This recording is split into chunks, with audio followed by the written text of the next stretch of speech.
You ask Tiger to solve. This deals with linear equations with one unknown.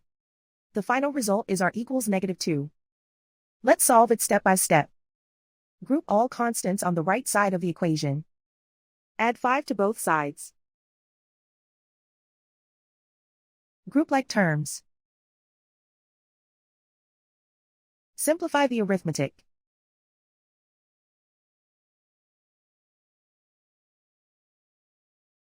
Isolate the r. Divide both sides by 6. Simplify the fraction. Find the greatest common factor of the numerator and denominator.